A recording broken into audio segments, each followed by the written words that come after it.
Bom dia a todos, é um prazer estar aqui, é um prazer ter a oportunidade de falar de um assunto tão delicado, um assunto que tem bastante tabu, né? E eu vou tentar esclarecer de onde é que surgiu esse tabu. E então vamos lá, né? Por que a gente precisa falar de um assunto tão doloroso, tão complicado, né? Tão complexo? Eu acabei consultando a base de dados aberta de saúde, chamada DataSUS. Então lá a gente consegue pegar vários dados sobre a saúde e tem alguns datasets relacionados a temas específicos. O que eu consultei aqui é o SIM, S-I-M, que é relacionado a dados de mortalidade. Então a gente tem dados lá desde 1970. Então baseado nisso eu acessei lá os dados do DataSUS. Eles não são de tão fácil acesso assim. A gente consegue fazer filtros pelo que você quer buscar, porém você exporta por CSV, só que o CSV ele vem bem bagunçado. Por exemplo, ele gera até um HTML, né? Então a partir desse HTML ele gera um CSV e tem informações ali que não tem nada a ver com a pesquisa que você fez, que vai para o CSV. Então você vai ter que abrir o CSV, tirar e fazer algumas coisinhas. Também tem encode ali meio zoado e é um pouquinho complicado, então não é tão fácil assim de acessar. Tem outro meio também, você pode fazer isso através de baixar o próprio banco de dados, é um pouquinho grande, 10 GB compactado, porém é um formato que não é tão comum, é BDC compactado. Aí você tem que baixar um outro software para fazer a descompactação e aí depois analisar esses dados. Então é um pouquinho trabalhoso. Mas vamos lá, por que a gente precisa falar de suicídio, né? Desde 96, então aqui está o número de registros. Acho que eu vou dar uma aumentadinha que fica mais fácil. Pronto. Então desde 96 aqui a gente tem esses dados, né? 20 anos e está crescendo pra caramba. Como é que está aqui? 2015 foram 11.178 registros de suicídios no Brasil e 2016 11.443. Isso. Não, 11.433. Só que tem um porém nesses dados aqui. Muitos registros de óbito, eles não são feitos de maneira adequada. Então isso aqui é um dado que está errado, tem erro para menos, né? Por questões de, às vezes a família tem dificuldade de lidar com isso, às vezes é uma pessoa pública, então a causa-morte não é registrada de maneira adequada, né? Outra perguntinha que eu fiz é qual mês com maior número de registros, né? Para saber como é que está acontecendo que período isso ocorre. Então dezembro é disparado, depois tem janeiro e março. Não é à toa que o Setembro Amarelo, não sei se vocês conhecem essa campanha, ocorre em setembro, né? Porque não adianta de nada fazer campanha em dezembro, onde o ato já foi consumado, né? Então é melhor fazer em setembro que você começa a trabalhar a questão da prevenção. E não sei se vocês sabem, mas para cada pessoa que consegue consumar o ato, há no mínimo 7 tentativas. Então, por isso que a questão de você fazer a campanha, acredito aqui, eu estou supondo que o Setembro Amarelo foi escolhido em setembro por conta desses dados, né? Olhando aqui, dá para ver que tem um número maior de registro em dezembro. Outra perguntinha que eu me fiz, qual que é o sexo que há mais registros, né? E 3 vezes mais ocorre registro com homens, né? São 180 mil e mais 180 mil e alguma coisa, não lembro de cabeça, de registros desde 96 até 2016, 20 anos. Então 79% são homens. Uma pesquisa que eu estava lendo a respeito é que os homens têm dificuldade de expressar emoções, né? Então por isso é um dos motivos que faz com que justifique esse número alto, né? As mulheres, elas têm uma capacidade de se expressar um pouquinho melhor do que os homens, mais apurados, etc., de ter intimidade mais fácil. O homem tem bastante dificuldade de expressar as emoções, então isso é um dos pontos que justifica esse número alto. Outra perguntinha que eu fiz é qual a faixa de idade que é a maior registro, né? Entre 20 e 29 anos. Depois entre 30 e 39, 40 e 49. Eu não consegui mostrar aqui, mas eu tenho acompanhado algumas outras pesquisas, que há uma faixa específica que nos últimos 5 anos está crescendo absurdamente, que é entre 10 e 14 anos. Então é uma preocupação bem grande que o pessoal está tendo aí para entender o que está acontecendo e tentar prevenir, né?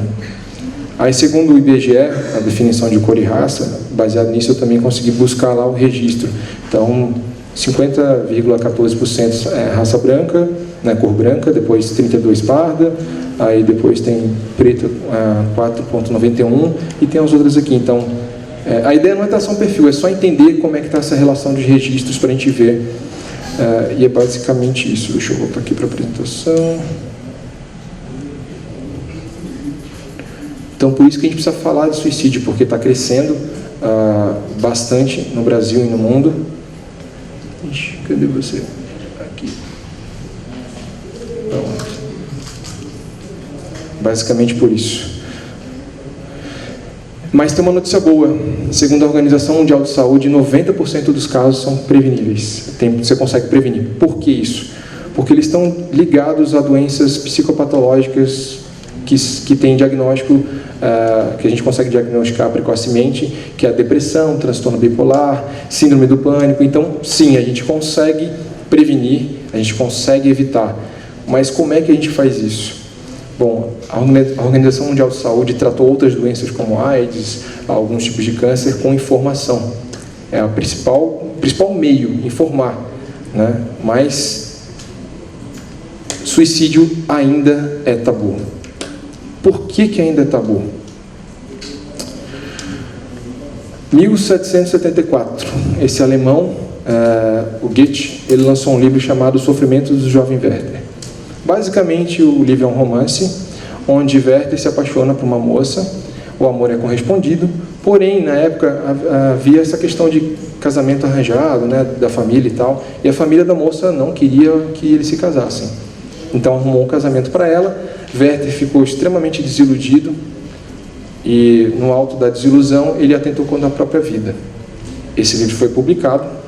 Meses depois, ele teve uma popularidade muito alta, o livro, publicação. Meses depois, começou a ocorrer um surto de suicídio na Europa, principalmente com jovens na faixa de idade do Werther e usando o mesmo método dele. Então, a partir daí, iniciou uma série de estudos a respeito desse fenômeno, e ele é conhecido para a galera que é da psicologia como efeito Werther. Então, essa história começou aí. Tem outros casos também de livros que tiveram o mesmo efeito. Então, a partir daí, começou a se criar um tabu. Houve estudos, mas começou a se criar um tabu de não se falar de suicídio. Mas, pelo contrário, a gente precisa falar. Só que há meios e maneiras de se falar que são positivos, que ajudam na prevenção e no entendimento. Eu vou citar aqui alguns casos bem-sucedidos. Oscar 2015. Alguém aqui lembra daquele filme O Jogo da Imitação? Legal, né? Esse moleque aí, o Graham Moore, ele foi premiado com o melhor roteiro. E lá, né, o Oscar, a gente sabe que é um evento que tem bastante audiência, né?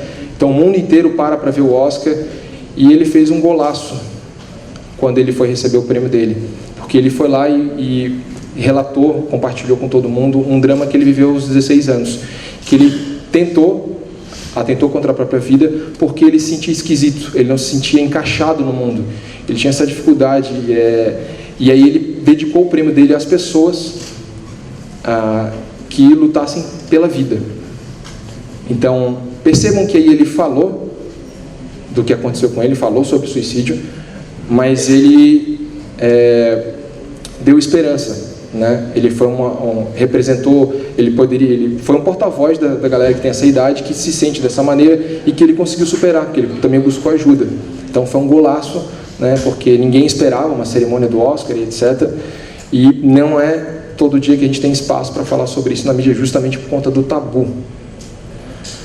A outra foi a Dana Penny, na mesma cerimônia. Ela tem um documentário muito legal, que é um curta, que fala de um trabalho que é feito para a recuperação de ex-combatentes. Eles conseguem, de uma maneira diferente, intervir no processo e evitar, em quase 100% dos casos, o suicídio. É um método um pouquinho diferente do que a gente usa aqui no Brasil com o CVV, mas é muito eficaz. E ela compartilhou a história de um filho dela, que também ela perdeu por conta do suicídio, e ela compartilhou essa dor e dedicou o prêmio ao filho, né? Então foi muito interessante, um outro golaço, porque ela conseguiu falar do tema de maneira bem produtiva. E no Brasil, alguém conhece esse cara? Jornalista extremamente combatente, aguerrido ali, o programa dele da Band. E um certo dia ele estava chegando na redação dele, como faz todos os dias, e ele estava um pouco confuso, as ideias bagunçadas, ele não sabia muito, não estava entendendo. E aí ele pegou, chamou a companheira dele, que também é jornalista, acho que é Jerusa o nome dela, se me falha a memória, e não conseguiu entrar no programa, chamou ela, e ela, já olhando no semblante dele, percebeu que tinha alguma coisa errada, ele não entendendo. E aí ele falou, bom, não estou legal, não sei, não estou conseguindo organizar as ideias, e eles foram para o médico. Chegando lá, ele foi diagnosticado com transtorno depressivo. Ele ficou afastado aí um mês, se não me engano, do jornal. E depois ele teve um ato bem interessante dele, que ele foi compartilhar com o público dele, os telespectadores, os fãs dele, o que aconteceu. E aí ele falou todo do processo, que ele tinha um tabu contra a depressão, que ele tinha uma imagem criada sobre a depressão, que ele não imaginasse que ele tivesse, que ele fosse ter depressão, e como ele tratou. Então aqui foi um outro golaço. Ele abriu, tem um programa, se você pesquisar no YouTube, tem um programa dele, falando como é que foi o processo, a importância de você buscar uma ajuda, buscar o psicólogo, buscar o terapeuta, de você fazer terapia como manutenção da tua saúde mental mesmo. A gente não precisa chegar num extremo, não precisa se machucar tanto, né, para poder buscar ajuda. E ir ao psicólogo não significa que você está louco, né? Significa que você quer entender mais sobre você, quer lidar com a sua saúde mental. Alguém conhece essa minissérie? 13 porquês, né? Então, essa minissérie aqui, ela foi muito importante, no sentido de, eu digo que ela causou uma fratura exposta nos dilemas que os adolescentes têm nessa fase, né? E nas questões da escola, né? De como lidar com da problemática de bullying, de abuso de drogas, etc. Então, nesse ponto, ela fez um golaço, né? Porque ela botou luz num assunto que as escolas não sabiam lidar. Então ela expôs a fragilidade das escolas e dos educadores, a fragilidade dos adolescentes e dos pais de lidar com esse assunto. Isso aí foi sensacional. Só teve um único ponto em que ela falhou, e falhou feio. Ela desrespeitou uma das recomendações da OMS, que é não didatizar o suicídio. Então, no último capítulo, ela coloca em detalhes como é que a pessoa tentou contra a própria vida. Isso a OMS não recomenda, porque na realidade pessoas nesses transtornos que eu falei de psicopatologias que estão associados também ao suicídio, elas chegam um momento que elas estão fragilizadas, elas começam a trabalhar com ter ideação suicida. E nesse momento há alguns gatilhos que podem encorajar e levar o fato de ser consumado, né? O ato de ser consumado. E esse gatilho, um deles é didatizar. Então, você não deve didatizar. Há uma cartilha, não sei, tem algum jornalista aqui? Não. Tem? Tem, legal. Tem a cartilha da OMS, dá uma procuradinha lá. Qualquer coisa, se tiver dúvida, pode vir falar comigo depois, que explica como é que a gente produz obras, como é que a gente noticia suicídio. Então, a gente tem que falar do assunto, mas há maneiras para que você não dispare esse gatilho numa pessoa com ideação suicida. E outro dado que eu encontrei em pesquisa também é que, por exemplo, aqui deve ter mais de 30 pessoas, mas num ambiente com 30 pessoas, no mínimo 15 já tiveram ideações suicidas, já pensaram alguma vez em atentar contra a própria vida. Então, segundo a OMS, é um tipo de pensamento recorrente, isso ocorre mesmo, é comum. Mas essas pessoas acabam entrando para um grupo de risco, onde tem alguns gatilhos que disparam, né? Um deles é, como eu falei, didatizar o suicídio. Então essa série foi importante em expor exatamente essas fragilidades que ocorrem nessa fase da vida dos adolescentes, da dificuldade e também do impacto que um caso, que uma vítima de suicídio causa não só na família, mas no seu entorno inteiro, né? Eu até confesso que acabei fazendo uma sabatina, fui das 8 da manhã às 8 da noite vendo uma série de episódios, e foi muito complicado para mim, umas 8 horas da noite, quando eu parei, de eu recuperar meu emocional. Eu fiquei muito mexido. Eu levei mais ou menos umas 3 horas para recuperar. Tamanho é o impacto que essa série causa, assim, de mexer com as emoções, né? Eu fiquei bem bagunçado, tive que ir no supermercado, depois fazer atividade física. Levei umas 3 horas. Minha esposa estava trabalhando, voltou. Aí quando ela voltou, ela percebeu que eu estava um pouquinho estranho.